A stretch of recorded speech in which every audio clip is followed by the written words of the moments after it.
Akkam jirtuu nagaa jirtuu barattoonni kan jirtanii addunyaarra Itoophiyaa keessas yuunivarsiitii garaagaraa kan mootummaas kan dhuunfaarraas kan ta'e kan barattan hundumtinuu nagaadhaa isinii amma guyyaa har'aa immoo micro economics to market failure and the role of government kan jedhu isiniif qabadheetaniin dhufeen jira.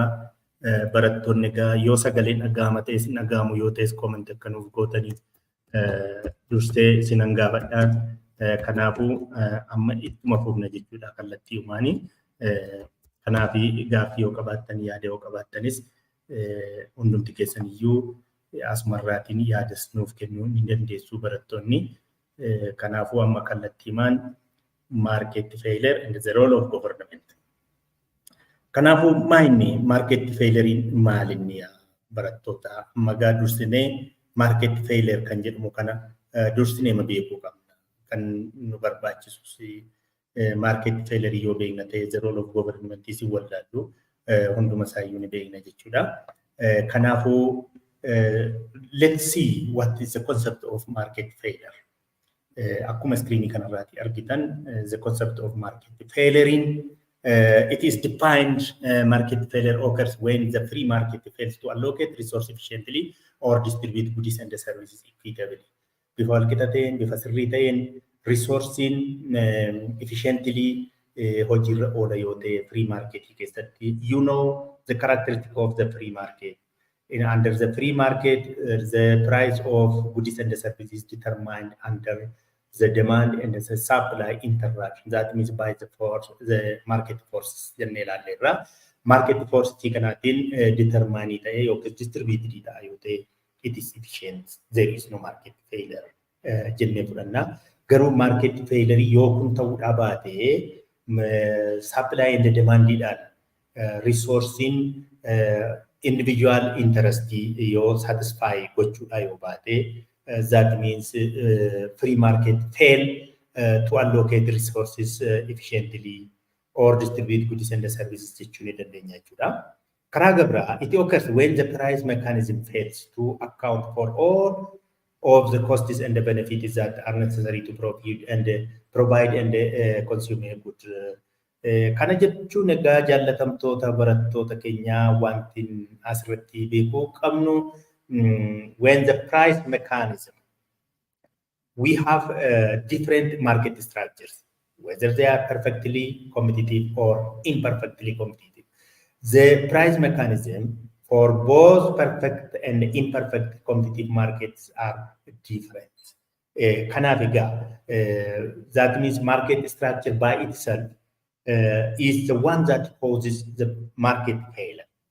Market failure kan uuman keessaa tokko market structurein addunyaa kanarra qabatamaan jiru hundumti isaaniiyyuu the cause for market failure jedhamaniitu waamamu jechuudha. The individual incentives for rational behavior do not lead to rational outcomes for the group. In other words, each individual market makes the correct decision for himself, but this may prove to be the wrong decision for the groups. A market failure occurs whenever the individuals in a group and end up worse off than if they had acted in a perfectly rational self-interest. Kanafi group tokko keessatti individually yookiin private worse off than that group yoo ta'e argame market failure ta'uu danda'a. The economic outcomes under market failure deviate from what economists usually consider optimal and are usually not economically efficient. Even though the concept seems simple, it can be misleading and easy to misidentify. Why market fails? Kanaaf egaa market maaliif failii ta'a? Kanaaf barattoonni keenya asirratti gad fageenyaan ilaaluu kan qabdan market failing yoo ta'e jechuun when in a perfectly competitive market they fail to efficiently allocate and distribute goods and services jennee. For example, you know monopolistically competitive market. Monopolistically competitive market yoo fudhannee ilaalle perfectly competitive market faana wal bira compare and contrast goone yoo ilaalleetii fi monopolistically competitive market in the long run they maximize their profits where marginal cost is equal to marginal revenue, but the price is greater than marginal cost. But in a perfectly competitive market, the profit is maximized the point at which marginal revenue is equal to marginal cost is equal to the price. That is the efficient distribution.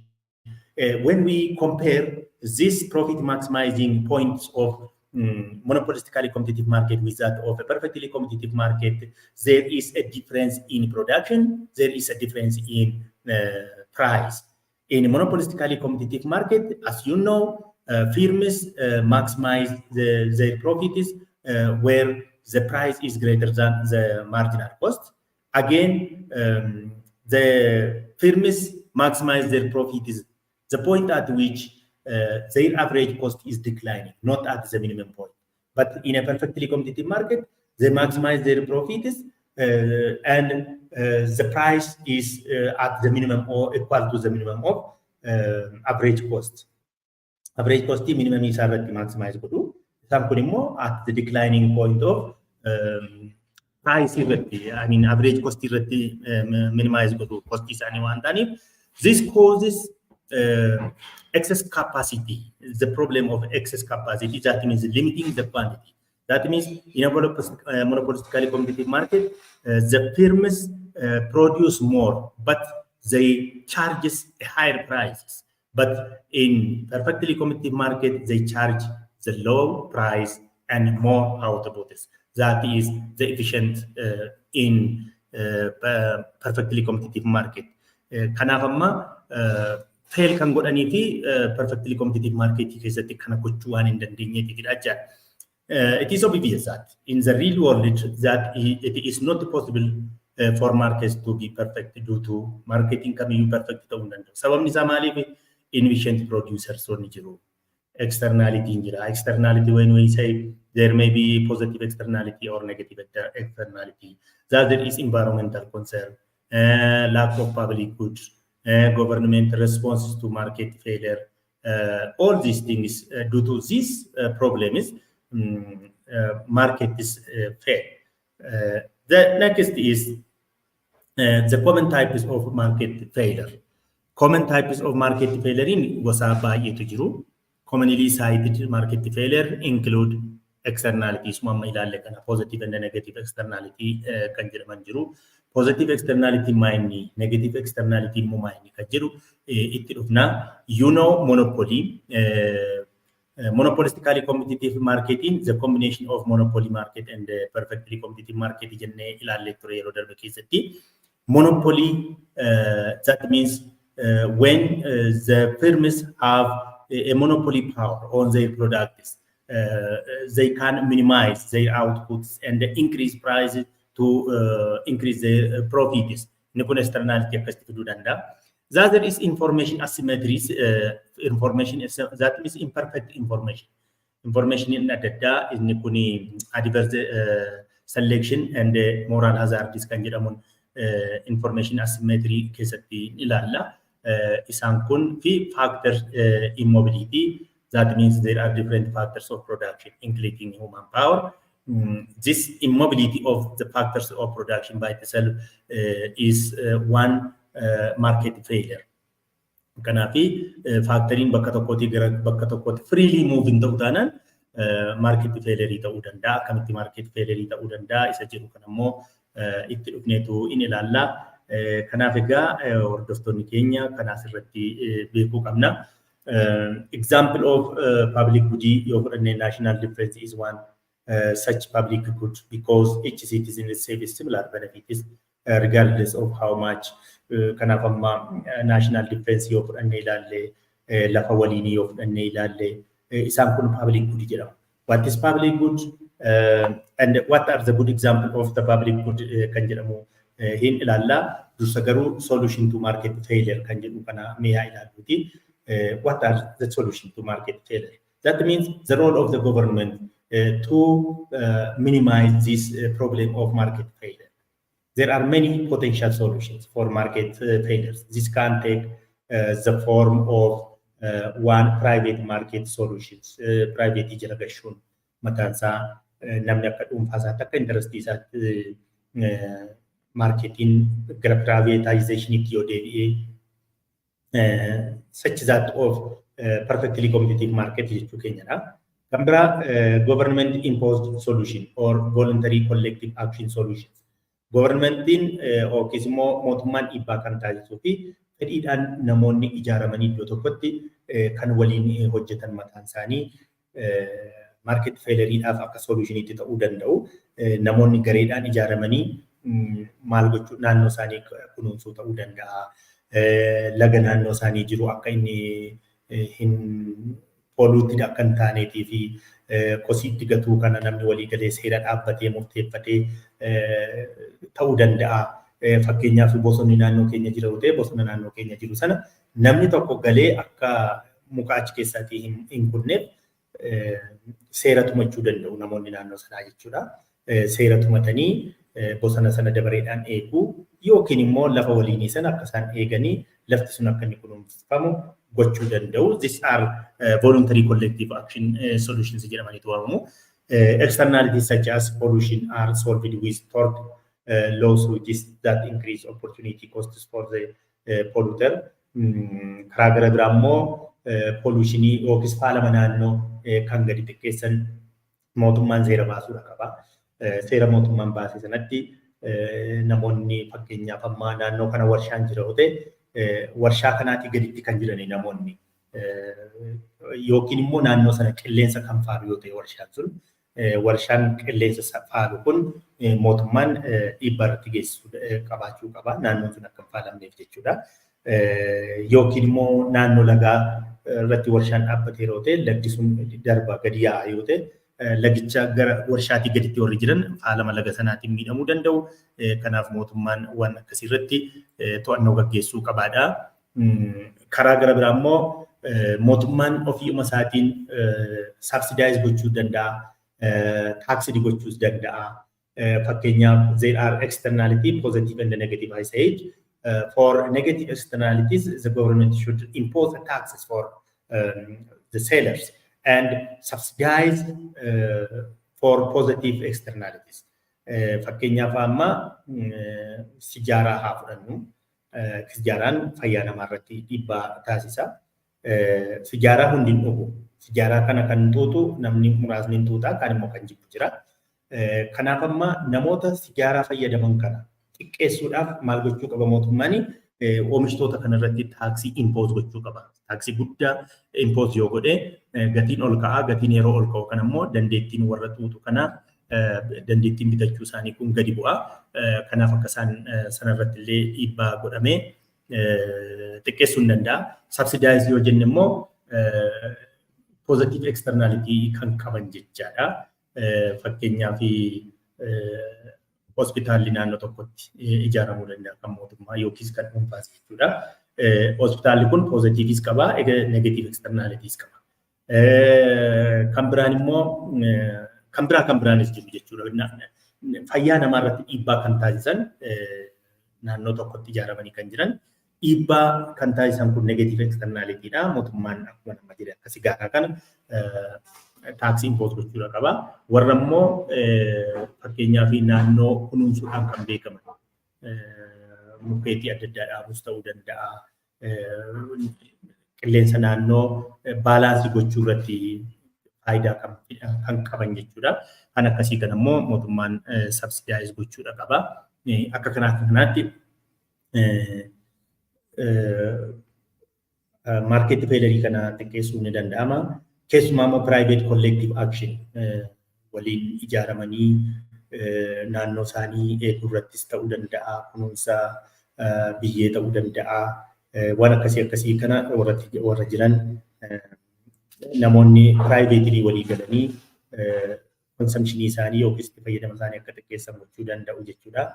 Fakkeenyaaf bishaan naannoo tokko jiru bishaan sun humna namoota fayyadamuutii olitti yoo ta'e fakkeenya jallisii otoo fudhannee ilaallee gogiinsa uumuu danda'a. Iddoo bishaan sun itti qabame sana yookiis immoo hidhame sanaatii gaditti kan jiran loonirra hawaasarra bishaan dhabuu yookiis immoo hanqina bishaan dhugaatii sana uumuu danda'a waan ta'eef privately they can agree to minimize their consumption. Consumption is anita xiqqeessanii faalamni akka hin uumamne gochuun ni danda'ama jechuudha. Isaan kun solutions ways jedhamaniitu waamamu. When we come to the externalities, externality akkuma there may be a positive externality or negative externalities. How can we define externalities? And what are the nature and the types of externalities? An externality occurs when the consumption or the production of goods has a positive or negative effects on other people's utility, where these effects are not reflected in the price. Gatiidhaan reflected ta'uu hin danda'u. Yookiin positive yookiin negative namoota kaan irratti dhiibbaa kan geessisuu danda'u jechuudha. Fakkeenyaaf warshaan leezer industiriin naannoo kana dhaabbatee jira yoo ta'e negative externality inni qabu jira. Negatiivtiin kun qilleensa naannoo kanaa faala jechuudha. Qilleensi naannoo kanaa kan inni faalu kun immoo fayyaa namaa irratti dhiibbaa taasisa. Fakkeenyaaf oomisha warqee Medroog yeroo baay'ee miidiyaatiin simatamaa kan ture akka biyya keenyatti jechaadha. Naannoo sana iddootti warqeen qophaa'amee bahu kanaati jechaadha. Warshaan achi dhaabbatee jira. Naannoo sana kan jiraatan namoonni kan miilli citee, kan harki citee, kan immoo rakkoo adda addaatiin fayyaa namaa daa'imman irra dubartoota irra geessisee namoonni iyyachaa turan. Faalama that is negative externality jedhameetu waamama jechaadha. Negatively fayyaa namaarra kana maallaqaan madaaluun danda'amu. We distinguish between positive and negative externalities. Kan adda baasuu qabu. Positive externality occur when one person's consumption of a good also increases other people's utility without them having to pay for it. Positive externality ni jedhamu when one person's consumption in qaama tokko consumption isa kaanis waluma faana dabalaa deema yoo ta'e inni kun uumaa tokko faliifiin consumption in bifa lamaaniin dabalaa deema yoo ta'e it is a positive externality jedhameetu waamama.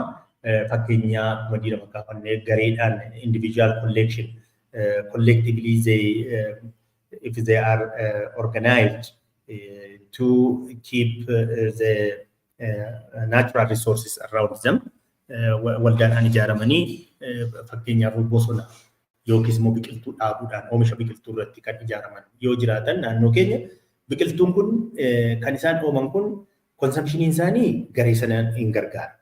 Consumptioniin kun garee warra naannoo sana jiraatan immoo akkamitti gargaara yookiis ol dabala. Qilleensa faalama qilleensaa hin hambisaa. Oksijinii gaariin naannoo sanatti akka inni argamu ni godha. Kanaaf lamaanuu benefited. That is positive externality jedhameetu. This is also true in case of production. Firms produce goods, but in doing so, they also pollute the environment. The pollution does not cost the firm anything, but there is a negative externality. Oomishtoonni naannoo keenyatti warshaa dhaabbatu, warshaa isaan dhaabbatan consumption isaanii hin dabala. Kan naannoo sana jiru garuu namootaa garuu maal godhan ni xiqqeessa. Consumption isaanii akkamitti xiqqeessa? Fakkeenyaaf aara qilleensa faalu achi keessa warshaa sana keessaa bahaa yoo ta'e isaan production sanarraatii benefitii ta'u oomishtoonni. Namoonni naannoo sana jiran garuu sanarraatii benefitii waan ta'an hin qaban. Kan isaan irraatii miidhaan isaan argatan faalama qilleensa sanaatiin dhukkuboota adda addaatiif akka isaan saaxilaman isaan godha jechuudha. That is the negative externality due to the establishment of that firms industry in that area. Example, smoking contaminates the clean air in the room or environment. Smoking, namoonni fakkeenyaaf naannoo tokko hin tuuta yoo ta'e namicha sana benefitii kennaafi tuutuu sanarraa satisfaakshinii argata. Inni sijaaraa sana tuutuu sun jechuudha. Garuu naannoo sana kan jiraannu nuyi warri tuutuu hin jaallanne immoo nuun immoo nu faala jechuudha. Kanaaf fa'aansaa consumption isaa increase ta'a, kan keenya immoo consumption keenya decrease ta'a jechuudha. Non-smokers suffer while they have no part in its consumption. Kana jechuudha. Non-smokers suffer. Downstream farmers suffer from the effect of sewage discharge into rivers while no compensation is made. Bishaan gadi yaa'u naannoo kanatti namni kosii adda addaatti gata laga sanatti yoo ta'e goda isaatiin immoo warri jiraatan bishaan sanarraatii dhiqatu, isuma dhuguu, isuma fayyadamu waan ta'eef beenyaan isaaniif kaffalamuu hin jiru. Garuu dhukkuboota adda addaa garaa kaasaa ta'uu danda'a. Akkasumas immoo dhukkuboota waterborne disease irratti fidee namoonni akka isaan miidhaman ni goosisa. That is negative externality jedhameetu waamama. The characteristics of externality are, what are the characteristics? Amaloota akkamii qabu externality? Externalities can be either positive or negative jennerra. By consumer or producer. Externality kun generated kan ta'an produceridhaan yookiis consumeridhaan ta'u. Dirama smoking by individuals. They are consumers, but they produce negative externality. Some manufacturing both causes air pollution. Externalities are reciprocal in nature. Amaluma ofuma isaanii diiniyyuu amala akkamii qabu jechuudha. Amala faallaa yookiis immoo reciprocally kan ta'e qabu jechuudha. Karaa gara biraa externality and efficiency. In case of monopolistically competitive markets and perfectly competitive markets, if you remember, we discussed about how they can maximize their profits in the short run as well as in the long run. Now, when we come to the externality and the efficiency, it is similar with that of maximizing of the profits. In externality, consumer can maximize their benefits with the given marginal social costs. We have to compare the cost with that of the benefit. What are the costs and what are the benefits that obtained from individual consumer or from the producer? In the presence of externality, the free market economy will not allocate resources efficiently. Externality jira taanaan free market keessatti resourcing efficiently allocate ta'uu hin danda'u because of the externality. We discussed what are the causes of externality kan jedhu ilaalleerra waan ta'eef. This is because the presence of negative or positive externality creates a difference between marginal cost and the price, as efficiency requires marginal cost is equal to price. Marginal cost in price ifana ol kita ta'uu qaba. At that time, it is efficient jennee fudhanna jechuudha.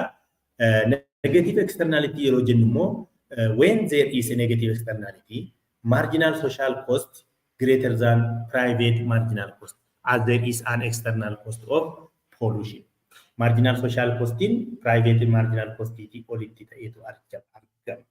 Remember about marginal cost and the marginal revenue in profit maximizing of monopolistically competitive market and the perfectly competitive market. Kanaaf since yaadachite marginal social cost in it is similar with that of marginal cost. Again, private marginal cost is also it is the cost for individual. There are also marginal social benefit and the marginal private benefits. We have to compare all these four things: the private marginal cost with that of private marginal benefit, marginal social cost with that of private marginal costs. Benefits, sorry.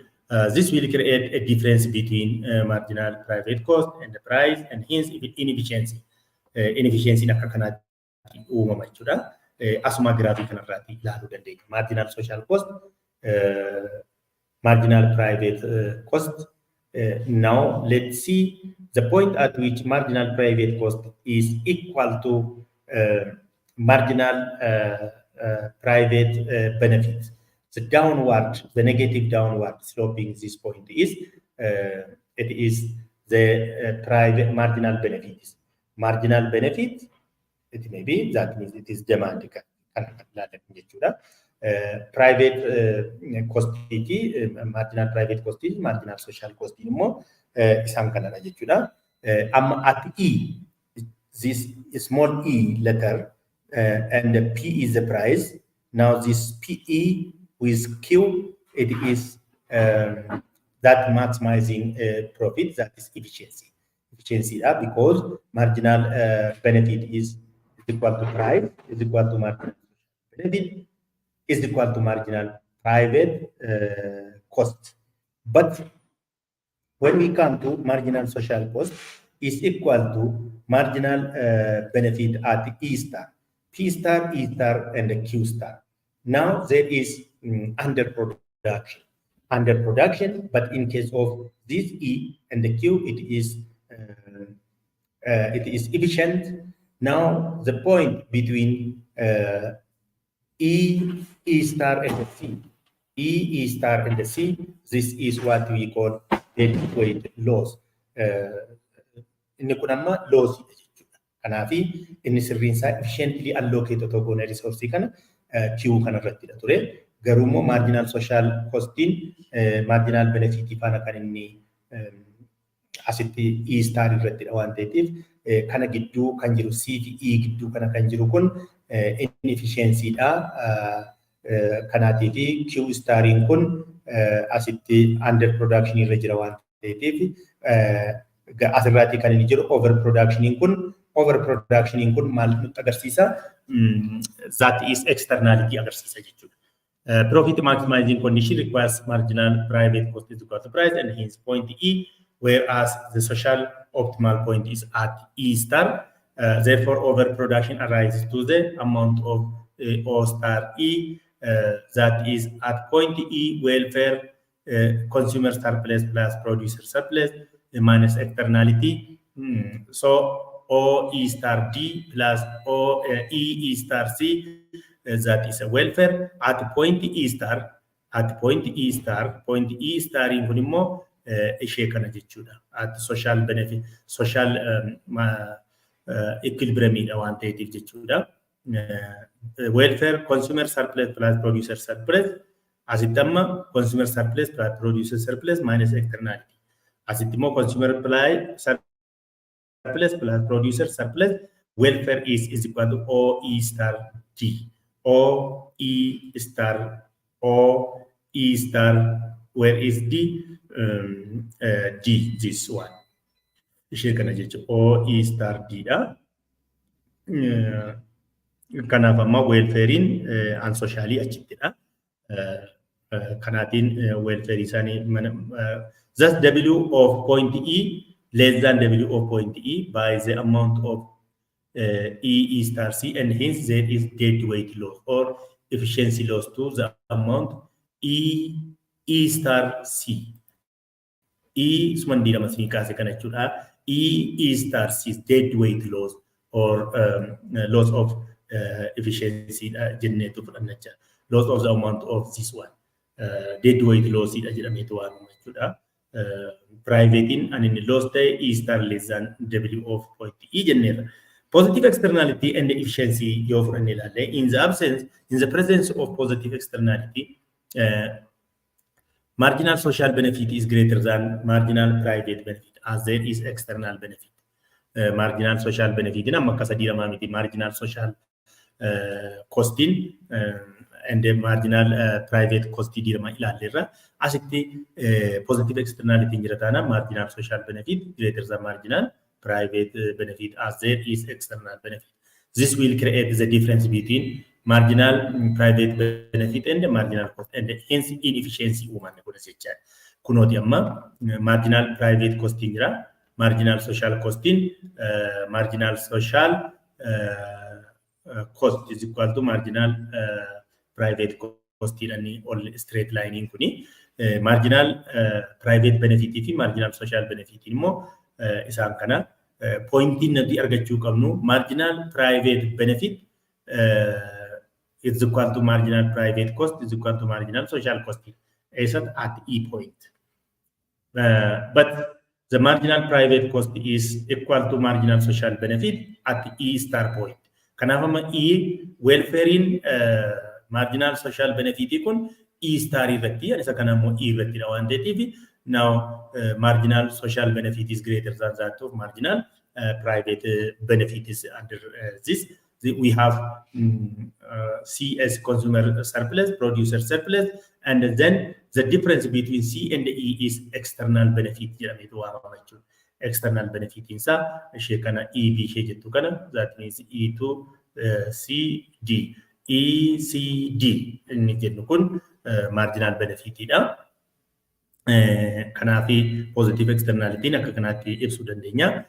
Marginal social benefit is equal to marginal private benefit plus marginal external benefit. Ishee amma dirama jennee kana marginal external benefit isheen jennu kun this one marginal external benefit EB kana jechuudha.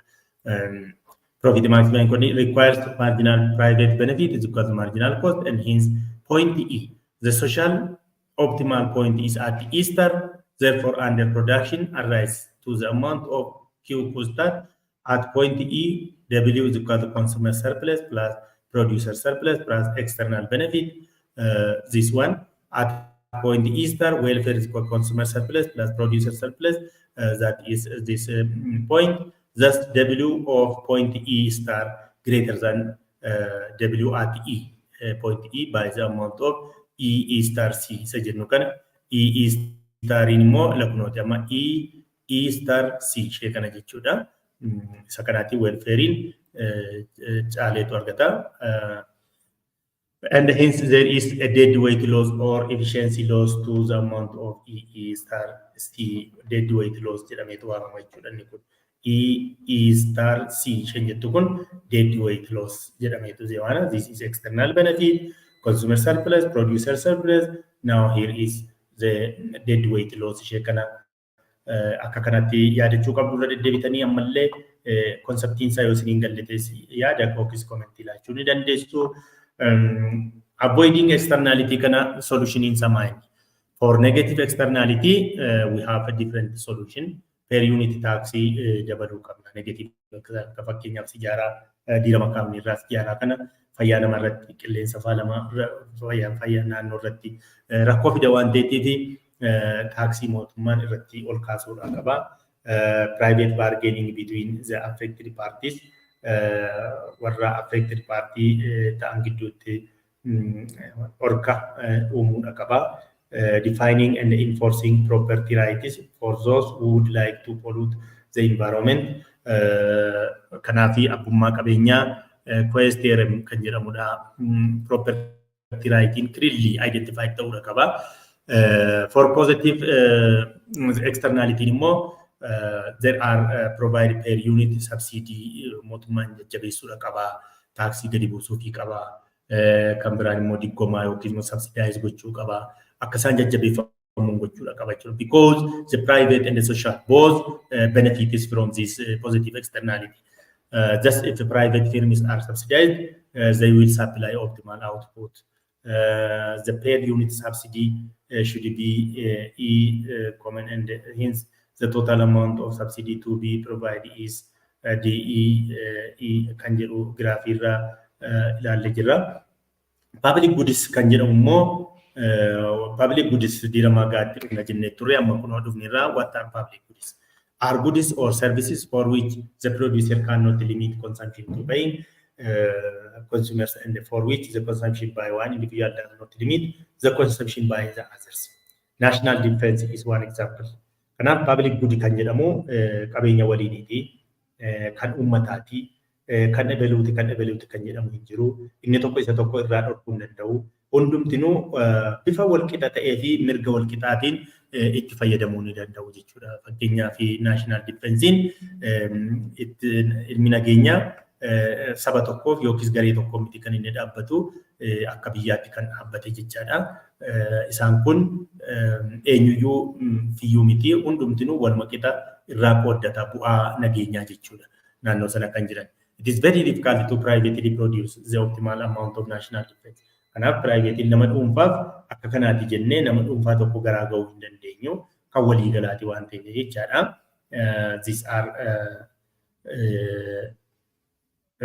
since government cannot use a competitive price system to determine the correct level of national defense, they also face major difficulty producing the optimal amount. Inni kuni safartuu mataa ta'een qabu hundumtinuu bifa walqixateetiin kanaaf national market failure inni akkasii kunis ni qaba jechuudha. Naannoon tokko nagaa yoo qabaate naannoon tokko immoo dhabuu danda'a. National defense jedhamee garuu waamameera. Iddoo hunduma walqixa uwwisuus hin danda'ani waan ta'eef inni kunis waan akkasii uumuu ni danda'a jechuudha.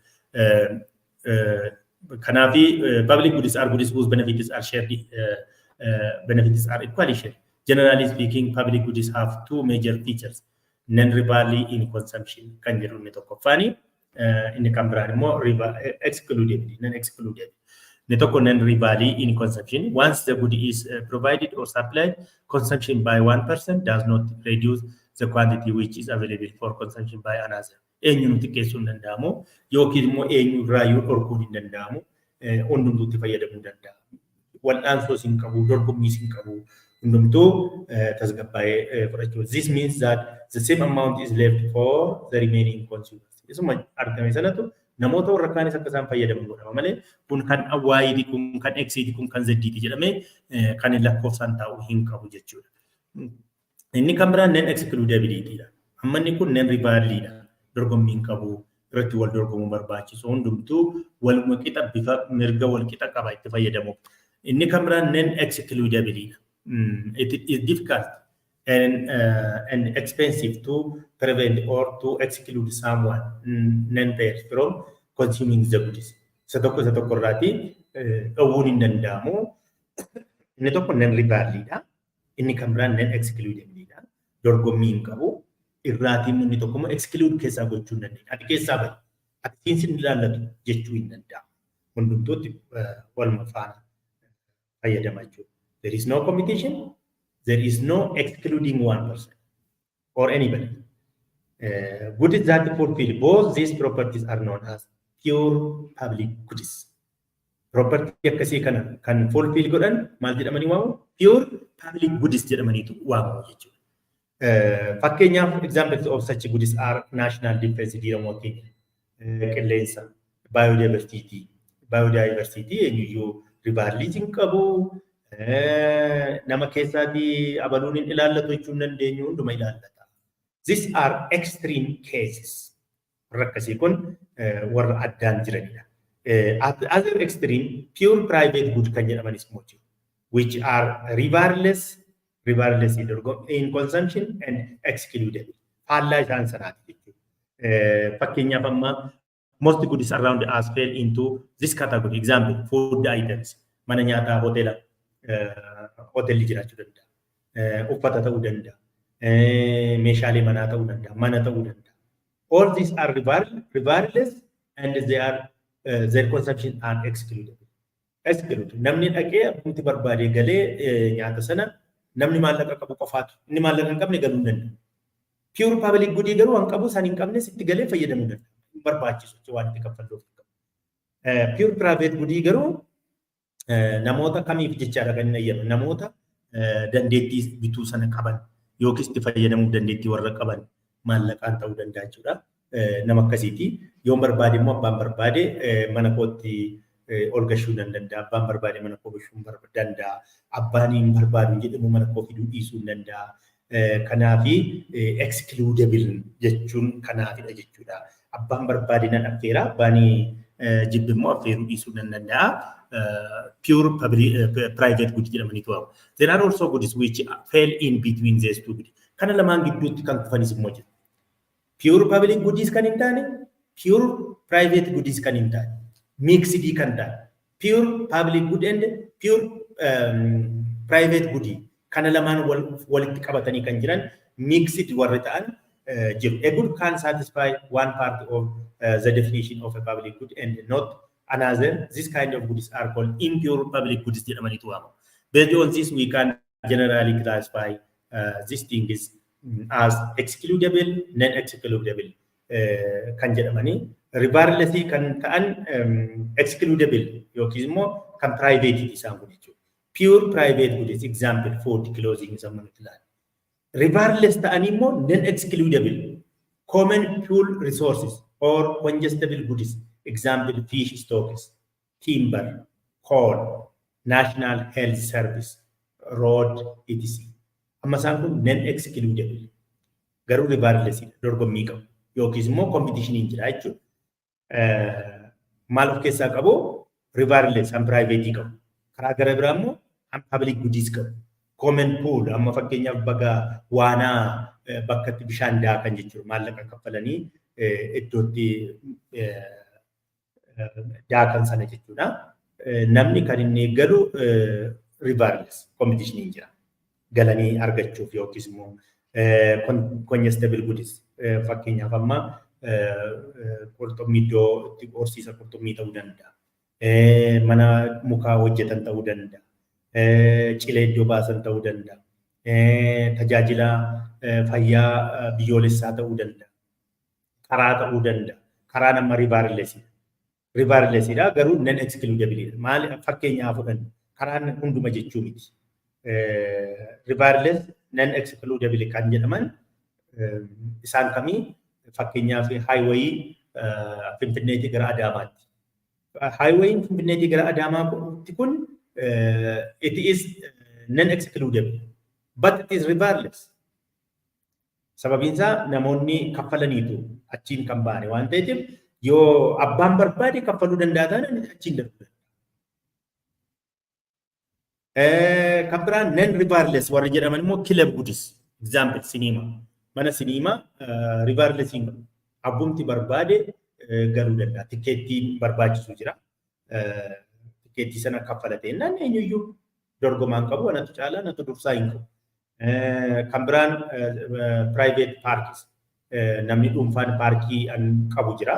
Iddootti qurxummii horsiisuu ta'uu danda'a, iddootti bineensota adda addaa horsiisuu ta'uu danda'a, paarkii xiqqaachaan akka mootummaatti otoo hin taane, satalaayit televezyiinii fakkeenyaaf amma kubbaa tapha gubbaa ta'uu danda'a. Eenyuyyuu galuu danda'a. Ati galtaa ati hin galtuu waan jedhamu ribaarlesiin hin jiru. Inni nan excludable asii. Nan excludable immoo fakkeenyaaf public good keessatti jechuudha. Pure public goods example national defense diruma keenyarra isaan kana akka kanaatti illee adda baasnee kaa'uu hin dandeenya jechuudha.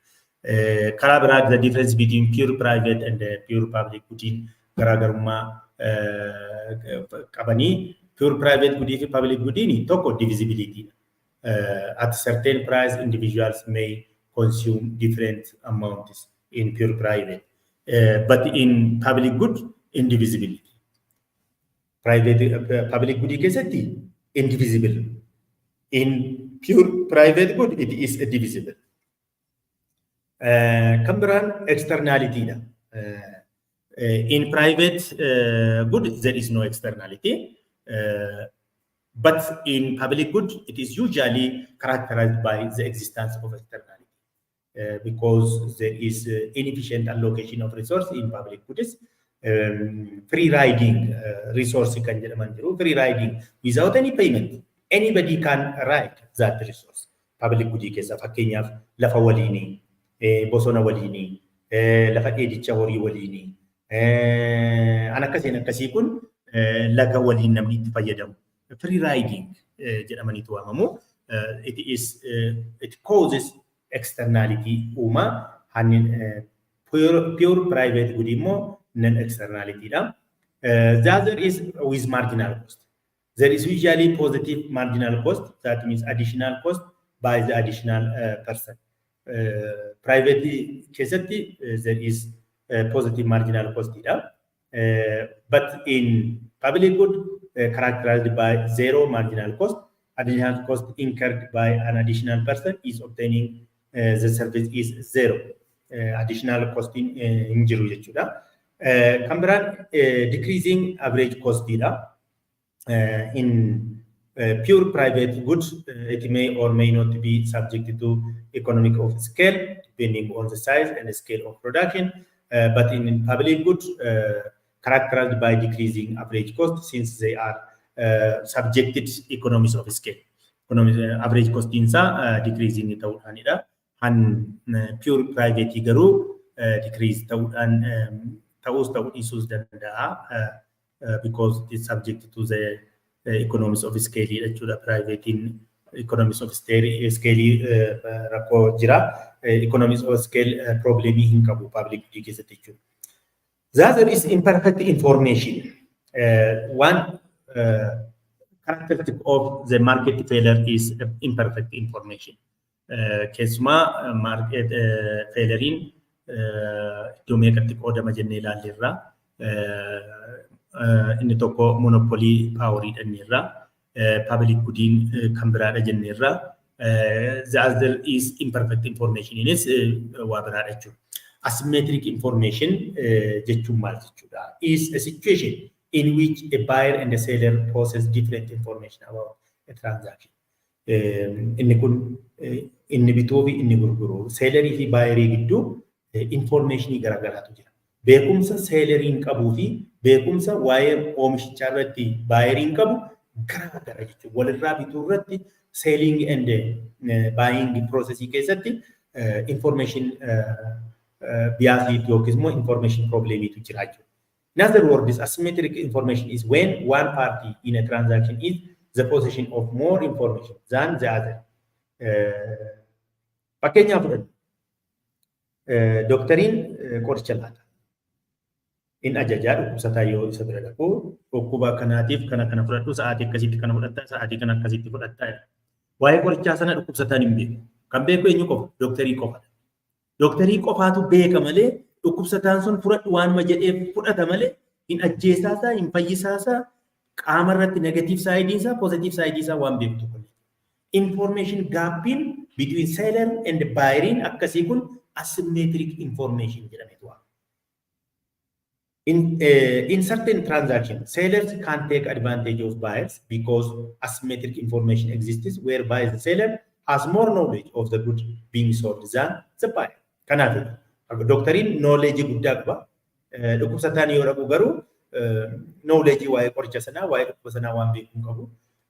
Dhukkubni isaa maal akka inni ta'e laaboraatoorii riizaaltii isaatu itti agarsiisanii riizaaltii kana dubbifatee dhukkubni koo kanadha dhukkuba akkasiitu na qabee jechuu hin danda'u. Kan more information qabu the only doctor yookiin immoo namootuma abbaa ogummaa sanaatu qabarraan kan hafe itti fayyadamaan sun ogummaa kana hin qabu.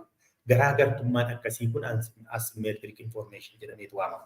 In general, information asymmetry deals with the study of decision in transaction where one party has more information than the other. Now, this asymmetric information causes market failure. Market failure uumuu danda'a asirratti jechuudha. In the fakkeenya akkuma qoricha irratti amma diiramanii kaasee torbee lamaa kenname yoo ta'e yeroo baay'ee keenya an bultii 10 an bultii 8 an 9 liqimsine isaa achitti gadi ganna ni keenya on isiira ta'e. Garuu otoo beekna ta'ee guutummaa guutuutti ogummaa isaa tokko humna ta'e hin dhiifnu turre. Dhiisuun addaan kutuun kun dhiibbaan inni irraan ga'ullee waan ittiin adda baafnee beeknuu hin qabnu waan ta'eef kun market failure akkasii fiduu danda'a. Maybe too few transaction or transaction may fail at all. Adverse selection and moral hazard are the result of information asymmetry. Kanaafuu ammagaa odeeffannoo akkasii wal dhabdee yaadaa dhabamuun kun yookiin knowledge gappiin consumerii fi producerii gidduu yookiin sellerii gidduu jiru kun maal gochuudhuuma transakshiiniin keenya akka inni xiqqoo ta'u yookiin immoo risoortiin sirriimatti hojiirra akka inni oolu kan taane gochuu ni danda'a jechuudha. Fakkeenyaaf amma hawaggaa tokko dhukkubni daranyoo yoo nama tokko qabe hanji ajaa qoricha kennuu danda'a. Namni dhukkubsataan sun waa'een daranyoo qoricha addaan kutuun miidhaan fiduun beeku taanaan hanuma jedha sadii liqimsee isa booda qufaan sun isa duraarraa dhaabbatee fooyya'ee jira yoo ta'e achumaan addaan kuta. Addaan kutuun kun tokko tiraansaakshinii irrattis dhiibbaa fide lammaffaa immoo fayyaa nama sana irrattis dhiibbaa guddaa fida. Adaptation kan jedhamu dhukkubni sun adaptitti godhennaan qoricha baraa isa booda namni kun irraa deebi'ee qoricha fudhatee fayyuun illee baay'ee ulfaata jechuudha. Kanaafi rakkoo akkasii dhuma. In short, asymmetric information are two categories. Adverse selection and moral hazard jedhamanitu lamatti qoodamu jechuudha. Adverse selection problemiin maali kan jedhu yoo fudhanne ilaalle it is a situation where one side of the market cannot observe the type or quality of the goods on the other side of the market. Inni kun situation where one side of the market cannot observe the type or quality of the goods. Kana quality isaa gosa isaa marketing tokko ittiin adda baasuu waan danda'udha. Sababa kanarraatiif kan ka'e hidden information problem yookiin immoo anti-selection problem yookiin immoo incomplete information jedhameetu waamama adverse selection problemiin kun jechuudha. Inni kun immoo tokko ability sana hin beeknu, productionii sana, health status hin beeknu, quality yookiin durability isaa hin beeknu. Fakkeenya tokko asirratti isiniif kaa'ee when bad results occur due to information asymmetry between buyers and the sellers. The bad products or customers are more likely to be selected. Health insurance is more likely to be purchased by people who are more likely to get sick. Fakkeenyaaf amma inshuraansii fayyaa irratti yeroo baay'ee adverse selection kuni kan inni ilaalamu quality isaa yookiin durability yookiin immoo health statusiin dandeettiin namaan ittiin adda baafnullee jechuudha. Kanaaf amma inshuraansii fayyaa yoo fudhannee ilaalle namoonni baay'een inshuraansii fayyaa bitachuu barbaadan. Sababiin isaan bitachuu dhiisanii fi odeeffannoo waa'ee inshuraansii fayyaa waan hin beekneef. Fayyaan dhibba caalaa yookiin immoo warqiin of harkaa qabanii sibiila akkuma jedhee Oromoon mammaakuu fayyaan har'a nuti qabnu kun borus akkasuma waan itti fufuun namatti fakkaatee namni ittiin dagatee inshuraansii fayyaa kana waa'ee isaas waan hin beekneef bitachuu dhiisuu danda'a. Warra dhukkubsatan garuu baay'inaan inshuraansii fayyaa kana bitatu maal akka ta'e odeeffannoo waan qabaniif jechuudha. Gama biraatiin immoo moral hazard jechuun immoo maalni? A situation where one side of the market cannot observe the action of the others. Inni diirama waan market amma garaagarummaan zaman one side of the market cannot observe the action of the other jedhani. Inni adverse selection immoo yoo asirratti ilaallu it is a situation where one side of the market cannot observe the type or quality of the goods. Type and the quality. Inni kun type and the quality. Inni kun moral hazard immoo cannot observe the action of the others. Hojiiwwan fakkeenyaaf inni kun maal jedhameetu waamama known as hidden action problem. Action irratti jira gocha irratti. Iffartii ta'uu danda'a. Ni diramama quality jenneera. Yookiin health status jenneera. Risk taking and precaution taking, safety. Furthermore, it is the prospect that a party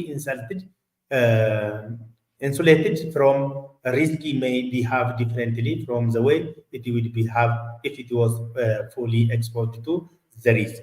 Example, yes, an individual with insurance against automobile theft may be less vigilant about locking his or her car, given that the negative consequences of automobile theft are partially borne by the insurance company.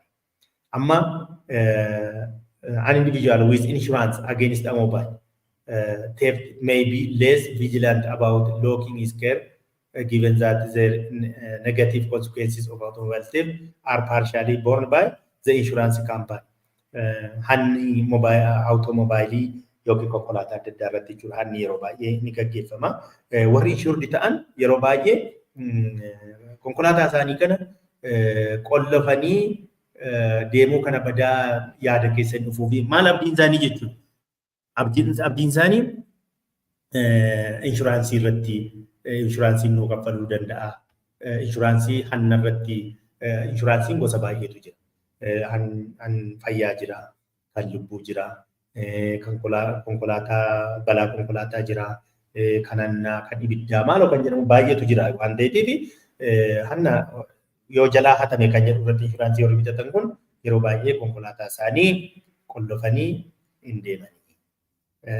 Dhiisanii yoo deemanis hattuu yoo fudhattes boru inshuraansiitu bita waan ta'eef isa jedhudha. Expose moral hazard insured parties do not behave in a more risky manner that resulted in more negative consequences, but they do ask an insurer to pay for more on the negative consequences from risk as insurance coverage increase.